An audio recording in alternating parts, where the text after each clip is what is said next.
Hello and welcome back to another brand new Motogp 22 video. Now today we are finally having a look at the new patch.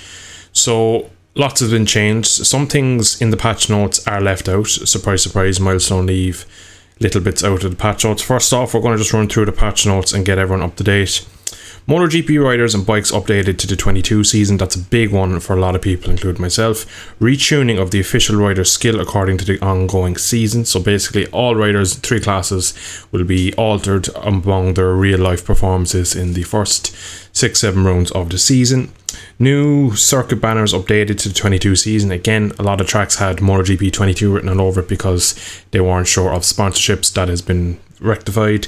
New celebrations, cutscenes at the end of online races. Now I won't be able to show that in today's video because I won't be doing any online, but I have seen them. They are pretty cool. Increase the number of different characters in the 3D environment. So again, there's more 3D people around the track and everywhere. Just a bit more of a using more of the potential of the game. Again, small minor fix, probably won't notice it, but it might just make the game a bit more overall feel alive. New content creator stickers in the graphic editor section and minor fixes. Now, of everything I read out there, I did not mention the physics once, and that is a big thing. And if you actually look at the screen right now, the intake of Fabio Di Gianantonio's bike is blocked off, which is a bit annoying. As you can see, there's a big black like piece of material in there. So I don't know what that's about. That shouldn't be there because that's where the air goes into the airbox, which is used for the bike's engine. So that's a bit strange because that would not work. But beyond that, we're going to look first at the riders, what did I call it? The rider models. So we're going to first go to rider, Motogp, and we're going to go through each one. They have updated the models, so you can see this is the 2022 livery, everything up to date. You can tell by the MSI stickers on the front, you can tell by the new intake, the new aero, slightly different color livery. It's more of a graphite kind of grey than black than it was in 19 and 20, and yeah, it looks pretty good. Fabio has his blonde hair, you can just see at the back there, he's more blonde like he had at the end of this season, the start of 22. So everything looks pretty good there. And I'm not going to go through every rider in depth. Again, Frankie's the same. The models are quite good. Frankie looks decent. Pecco looks very well. His hair is a bit shorter than it is in real life, but again, as I go through this, some of the facial hair and hair length are a bit off. Again, can't really have that accurate. Jack Miller doesn't have enough of a beard. I think if you give him a beard, he'd probably look accurate. He looks a bit younger than he does in real life. It's a bit weird. Again, the new Ducati livery and the bike model looks pretty damn good. New Suzuki model is in. We have of course, the carbon, and we have his up-to-date helmet. Everything looks pretty sweet. The last ever MotoGP Suzuki, potentially, which is quite sad to say. But yeah, that's a lovely livery. I love the black with the black under tray with the monster. Mirror looks okay. Again, hair looks a bit off. Rins looks horrific. Can't sugarcoat it. It does not look like Alex Rins. Yeah, he just looks scary. Marquez looks like 2031 Marquez. He looks aged, but we finally get to look at this lovely new Honda. So really rounded front end, very Yamaha-esque. Massive new front aero. We can't call them wings because they're not wings, they're aero. Tail section, big wanger of an SC project exhaust, and really in real life it looks more rounded, but in the game they have a really pointy rear end. If you look at it, it's very Aprilia-esque. But we will be using a Honda at some point in this game when we get into the physics section. But for now, just covering off, yeah, everything looks pretty good. His head looks maybe a touch small, if I had to be critical. He looks too tall for his head. So small little things like that are always a bit of an issue with the milestone games. Moving forward to Paul Espargaro, he looks pretty decent. New KTM livery with the white background. Binder looks okay. He looks like he's on some serious heavy drugs is the only thing. Miguel Oliveira, again, looks a bit older than he does. He looks like Miguel Oliveira after he's retired. Elate, yeah, that's pretty accurate for Elate, I must say. Also, again, another new Aprilia, new livery, new bike. Pretty something, this bike. This is a little bit of a special machine. There's one thing as well I'll have to cover at the end when I've gone through the riders and stuff. We'll go back to the bike performances. There are some serious issues. Maverick is probably one of the best looking ones, except he has a few grey hairs by the look of it from the side. But he looks pretty good. Zarco doesn't have a beard, which he's had a beard for a long time in GP now, so he looks quite young. He looks like Moto2 Zarco. They finally fixed Jorge Martin's skin, he looked like he had some serious skin disease or something. He had such bad, like, aged skin. It looked very weird. Davi looks pretty good. They've got this one pretty well again. Right helmet, bike, everything looks good. Darren Binder, his hair looks like it's been plastered on, but other than that, he looks pretty accurate. Taka Nakagami looks kind of the wrong skin colour. He looks a bit pale, but other than that, he looks pretty good. Again, look at lovely new Honda livery. Alex Marquez, he's one of the best looking ones, I must say. Again, these facial ones have been a bit increased, they have been better. This one, unfortunately, is not changed much. You can see his face looks like it's been stretched onto the model. It looks quite wide, doesn't look that good. Digi, again, looks a bit older than he should, but it's a good model still. Remy Gardner is a huge upgrade. He's fixed massively.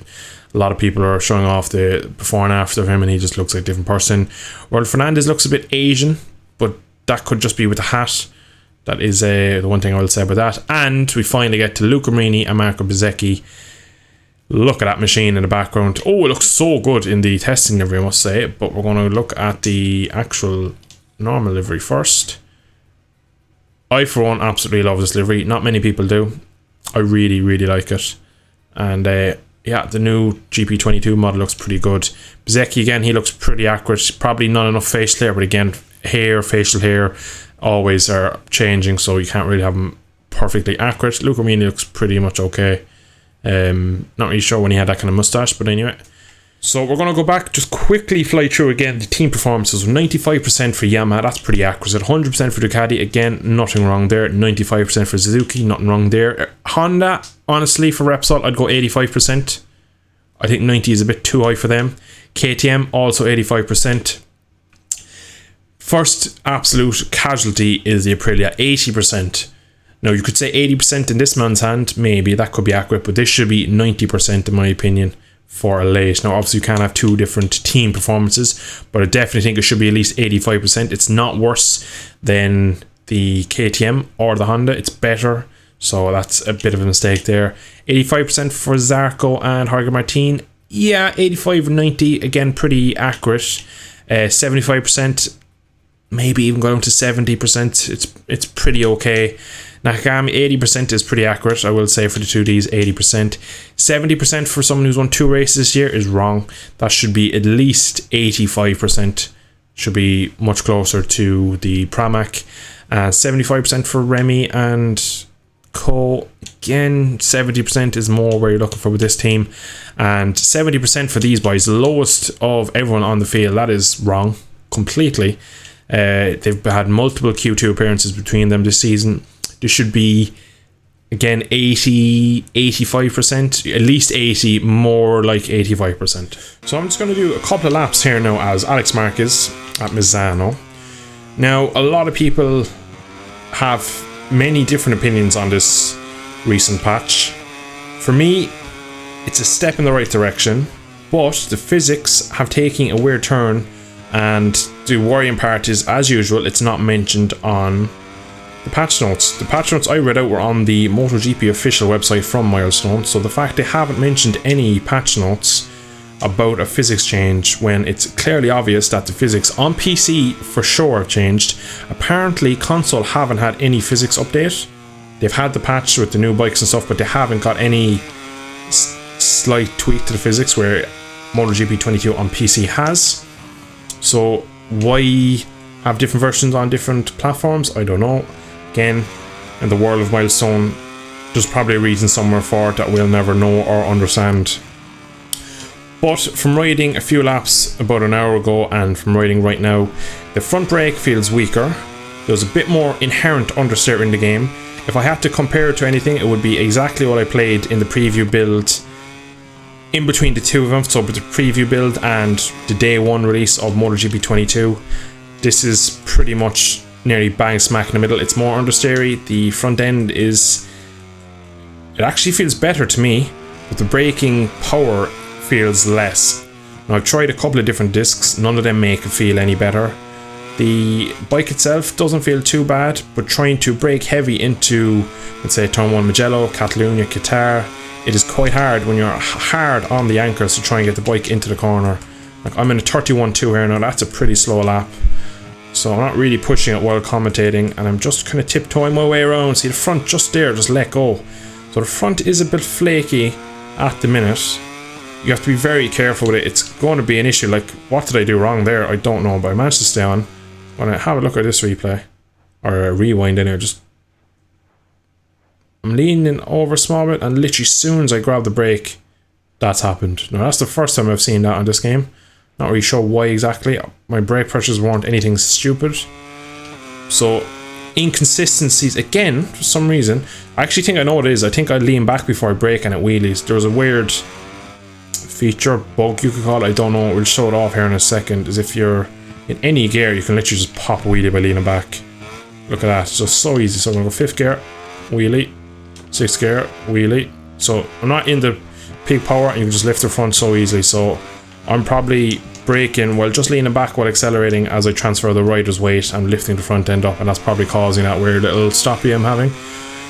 But for the most part, everyone I've talked to on PC, including other content creators, Dr. Ace for example, has talked a lot about how he's felt that he's a sensitive rider towards the braking and it's very, very much affecting him. He also made a video on it and explaining everything about it. I will link it in the description, as he does make some very good points, as well as has a crazy glitch report with Davi, which is quite funny. But back to my own thoughts. Just braking feels different again. Now the game is out not even a month, 3 weeks, and they've changed the physics. Why, I don't know. They do this every year. They never tell us, and it's going to happen again. This is not the physics we're going to get for the rest of the game cycle. It will get changed again. It happened in Ride, it happened in GP 21, 22, 20, 19, 18, 17. It happens every year. I believe, if I had to have a guess at why, it's due to they having the game out too early and they don't have the physics where they want them, so they patched them midway through, or 3 weeks into the cycle in GP 22's case. But it's not ideal when you're trying to, for a casual player, we'll say. I'm different now as I make a lot of content on this video. I play a lot of it. I'm pretty much on every day. So for me, it's not a huge thing because I'll probably have it down within a couple of days. But if you're a casual player and you play maybe twice a week, once every fortnight, if you're jumping on and every time you have game updates it feels different, you're not going to have a good time. I've said it before, GP22 is much harder to pick up and play if you're a newer player. The fact that they're changing physics again already is not really a good sign to me. So yeah, it'll be interesting to see where they go from here, whether they'll change the braking again. Now there was a lot of complaints about the braking, so maybe that is what caused this impromptu braking patch as well as everything else. But the worrying thing is they don't ever tell us why they've changed the physics, and they won't respond to messages about it, and they just kind of brush it under the carpet. Small little physics change here, small physics change there, and that's one of the biggest issues with Milestone, is that a lot of people love the games when they come out. Ride 4, for example, people absolutely adored Ride 4 when it came out. They patched it and the game tanked. So it's a bit of an interesting one. Now the title of today's video, you might see, is Motogp 22 basically up to scratch now? Is it worth the full price? I'd still say no, just because it's just, these are nicer things they brought into the game. I'll give them that. They brought in a lot of little small things and they've made it better, but the game still isn't right. There's still so many bugs. The fact in the menu screen that the intake of the Ducati is blanked off, has like a blanking plate in it, is just ridiculous. Just like the only thing I can think of there is when they made the model, there's obviously something showing there that they can't show off, and like it's a glitch in the model and they've had to put something in front of it. But you just put a piece in front of the air intake, like, and for people like me who are madly interested in the mechanical side of the bikes and the tech side of it, having a blanking plate in the intake is just so stupid to look at. We're actually going to try and look at the Honda now. Does the Honda have it also? It probably does. See, they can make it really dark, and I wouldn't mind if they just put a massive shadow in there, because yeah, that's fair, I can't see in there. But we're going to do something radical. We're going to go to the contrast and turn it right down. Bright saturation. No exposure. So kind of adjust it now. Again, you can see the blue goes in and then it hits something black. So by the look of it, there is a blanking plate of some sort in there, some sort of back to it.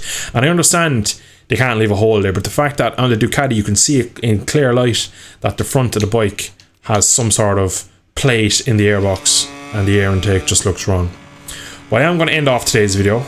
Let me know in the comments if you're a console player, have you noticed any changes to the physics at all in any aspect? What do you think of the update? Is it enough to justify Motogp 22 as a full game now, or is it still wanting more? And if you are a PC player, let me know what you think of these new slightly adjusted physics. So yeah, just want to say thank you all for tuning in today's video. I shall catch you all in the next one. Thanks for watching. Bye bye.